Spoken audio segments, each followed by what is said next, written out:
سے پہلی بنیاد ہے مشورہ۔ اب میرے دوستو، مشورے میں آپ دیکھتے ہیں مختلف ترتیب ہوتی ہے۔ ایک مسجد وار جماعت کا مشورہ ہے کہ اس میں کوئی ذمہ دار طے نہیں ہوتا، مشورے سے کوئی فیصلہ طے ہو کر مشورے کو چلاتا ہے، ہفتہ 10 دن 15 دن جو بھی ترتیب ہو۔ اس کے علاوہ کی ایک ترتیب یہ ہے کہ بھئی صوبوں میں، ملکوں کے اندر میں شورا کی معین جماعت ہوتی ہے، اور وہ جماعت فیصل کی تبدیلی کے ساتھ میں وہ اپنے مشورے کے نظام کو چلاتی ہے اور پورے ملک کے نظام کو چلاتی ہے۔ یہ ترتیب ہے پوری دنیا میں، اور یہی ترتیب نظام الدین میں بھی چلی۔ حضرت جی رحمت اللہ علیہ کے انتقال کے بعد میں حضرت جی رحمت اللہ علیہ نے جو شورا بنائی تھی، اس شورا میں سے 10 آدمی تھے، اس 10 میں سے 5 نظام الدین میں تھے۔ تو مولانا میاں جی محراب اور مولانا عمر صاحب رحمت اللہ علیہ کے انتقال کے بعد میں یہ تین بچے، مولانا اظہار صاحب، مولانا زبیر صاحب اور مولانا سعد صاحب، اور یہ مولانا اظہار الحسن صاحب بڑے تھے تو وہ خود ہی چلا رہے تھے مشورے کو، لیکن ان کے انتقال کے بعد میں مولانا زبیر صاحب اور مولانا سعد صاحب یہ دونوں باری باری فیصل بن کر کے ہی مشورے کو چلاتے تھے کہ 3 دن مولانا زبیر صاحب فیصلہ کرتے تھے، 3 دن مولانا سعد صاحب کرتے تھے۔ تو یہ مشورے کی ترتیب ہے پوری دنیا میں کہ شورا سے کام چلے گا اور فیصل کی تبدیلی کے ساتھ چلے گا۔ اب اس میں بعض مرتبہ ایسا بھی ہوتا ہے کہ بھئی شورا کی جماعت جو ہے اس کے اندر ساتھی کچھ کم ہو گئے، جیسے حضرت جی رحمت اللہ علیہ نے 10 آدمیوں کی شورا بنائی تھی، جس میں سے 8 کم ہو گئے، 2 ہی بچے۔ ایسا ہی ملکوں میں بھی ہوتا ہے کہ بھئی کسی جگہ 4 ساتھی ہے، 5 ساتھی ہے، کسی ساتھی کا انتقال ہو گیا، کوئی ملک چھوڑ کر چلا گیا، یا کوئی معذور ہو گیا، یا کوئی کسی وجہ سے دعوت کا کام چھوڑ کر بیٹھ گیا، تو پیچھے کوئی ایک بچ جاتا ہے۔ تو جو ایک بچ جاتا ہے وہ ذمہ دار نہیں بن جاتا، وہ امیر نہیں بن جاتا۔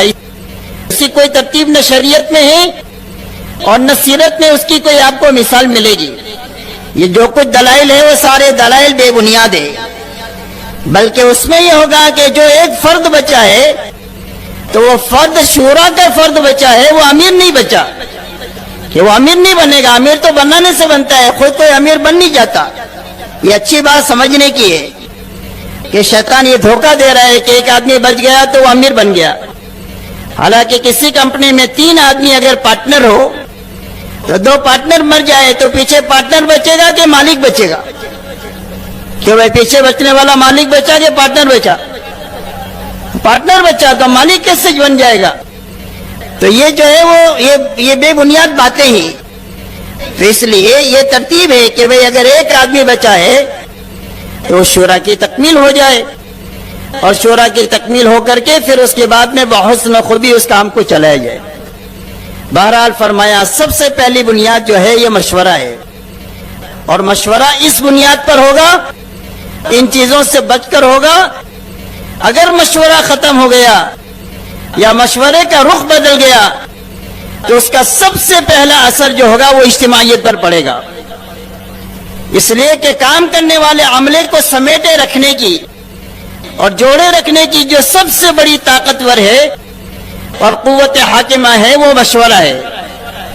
کہ جو مشورہ سب کو جوڑ کر کے رکھتا ہے جب صحیح بنیادوں پر ہوتا ہے۔ اب مشورہ ختم ہو جائے یا اس کا رخ بدل جائے تو اس کا سب سے پہلا اثر جو پڑے گا وہ اجتماعیت پر پڑے گا۔ اسی لیے مولانا الیاس صاحب رحمت اللہ علیہ نے فرمایا کہ دوسری بنیاد جو ہے وہ اجتماعیت ہے، دوسری بنیاد جو ہے وہ اجتماعیت ہے، کہ جتنے کام کرنے والے ہیں وہ حق پر مجتمع ہو۔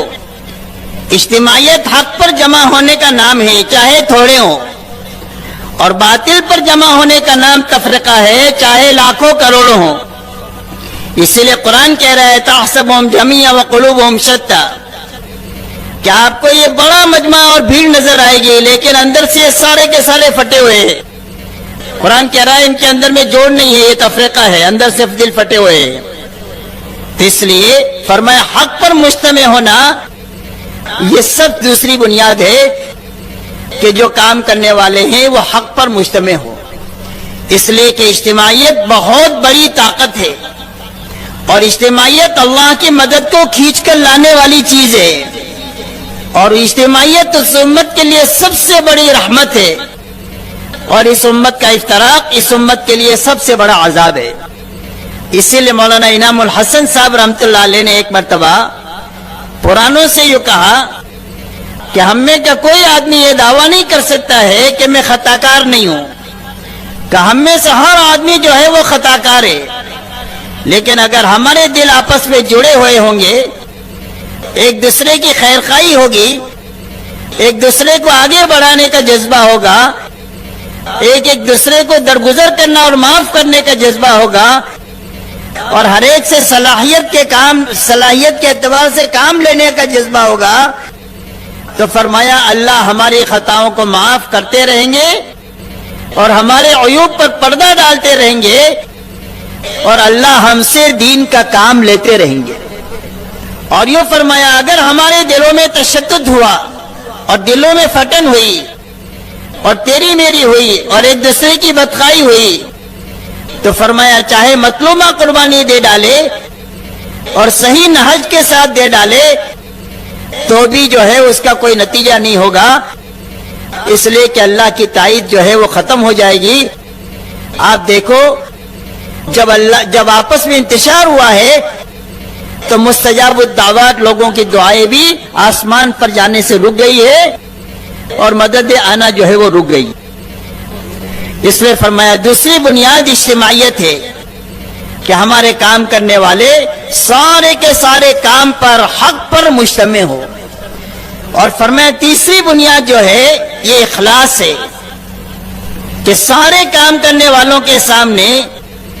صرف اللہ ہو اور آخرت ہو، کہ اس محنت کے ذریعے سے ہم کیا چاہتے ہیں؟ فرمایا یہ چاہتے ہیں کہ اللہ کی رضا پر جیے، اللہ کی رضا پر مرے، اور اس محنت کے ذریعے سے ہم یہ چاہتے ہیں کہ اللہ ہماری آخرت بنا دے، بس اور ہم کچھ نہیں چاہتے۔ فرمایا یہ تیسری بنیاد ہے، اگر ان تین بنیادوں میں سے کوئی ایک بنیاد بھی اگر ختم ہوئی کام میں سے تو فرمایا کام بھی خطرے میں آ جائے گا اور کام کرنے والے بھی خطرے میں آ جائیں گے۔ اس لیے ہر کام کرنے والا اللہ کو اور آخرت کو سامنے رکھ کر کے چلے، اس لیے کہ جب اللہ کو اور آخرت کو سامنے رکھ کر چلے گا تو نہ یہ فتنہ کرے گا نہ فتنہ کرنے کا ذریعہ بنے گا، اس لیے کہ اللہ اور آخرت جھگڑے کی چیز ہی نہیں ہے، اللہ جھگڑے کی چیز نہیں ہے اور آخرت بھی جھگڑے کی چیز نہیں ہے۔ جھگڑے کی دو چیزیں ہیں، حب مال ہے اور حب جاہ ہے، یہ دنیا میں دو جھگڑے کی چیزیں ہیں بڑی بڑی، مال کی محبت اور بڑا بننے کی محبت۔ فرمایا جہاں مال کی محبت آئے گی وہاں پر تشدد اور اختلاف شروع ہوگا، اور جہاں بڑا بننے کا جذبہ پیدا ہوگا وہیں پر افتراق اور تشدد جو ہے وہ پیدا ہوگا۔ ورنہ جہاں آخرت اور اللہ ہے فرمایا وہاں کبھی بھی نہ فتنہ ہوگا اور نہ فتنہ کرنے کا آدمی جو ہے وہ ذریعہ بنے گا۔ اسی لیے کتابوں میں آتا ہے کہ حضرت عبداللہ ابن عمر رضی اللہ تعالیٰ عنہ ایک مرتبہ ایک جگہ سے تشریف لے جا رہے تھے، دیکھا ایک مجمع بیٹھا ہوا بات چیت کر رہا ہے،